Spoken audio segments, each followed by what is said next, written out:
సినిమాని ఇంత ఖర్చు పెట్టి తీయమని ప్రజలేమన్నా అడిగారండి మిమ్మల్ని? 100 కోట్లు, 1000 కోట్లు ఖర్చు పెట్టి తీయమని ప్రజలు డిమాండ్ చేశారండి?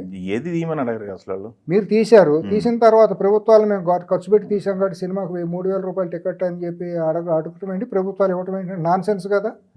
ఒక రైతు పండిస్తే నేను పండించాను, నాకు బస్తాకి 2000 రూపాయలు అవుతుంది, నేను 2000 రూపాయలు అమ్ముకోమని అంటే ఇస్తున్నారా? రైతుకు లేని వెసులుబాటు ఈ సినిమా వాళ్ళకి ఎందుకు ఉండాలి?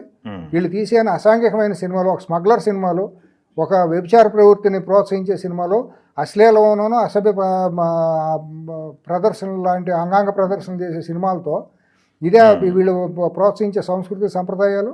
వీళ్ళు చేస్తున్న సమాజానికి చేస్తున్న సేవ ఏంటి? దీని మూలాన యువతకి ఏమైనా దిశానిర్దేశం చేస్తున్నారా?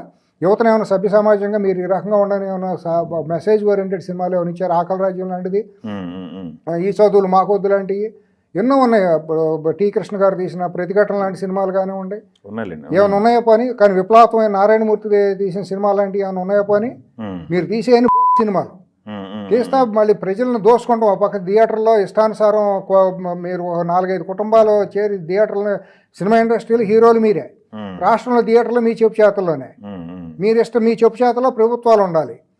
ప్రభుత్వాలు చెప్పినట్టు మీరు ఆదేశించినట్టు ప్రభుత్వాలు రేట్లు పెంచుకుంటాయి. అక్కడ మొదటి వారం రోజులు మిమ్మల్ని ఎవరైతే దేవుళ్ళలాగా ఆరాధిస్తారో అమాయక పిచ్చి జనాలు ఉంటారు కదా, ఫ్యాన్స్, వాళ్ళని దోసేసుకుంటాం జలగల్లాగా పట్టుకుని పీడి చేసి చేయటం. వాళ్ళకి ఎక్కడి నుంచో కష్టపడితే కదా వాళ్ళకి వస్తున్న డబ్బు.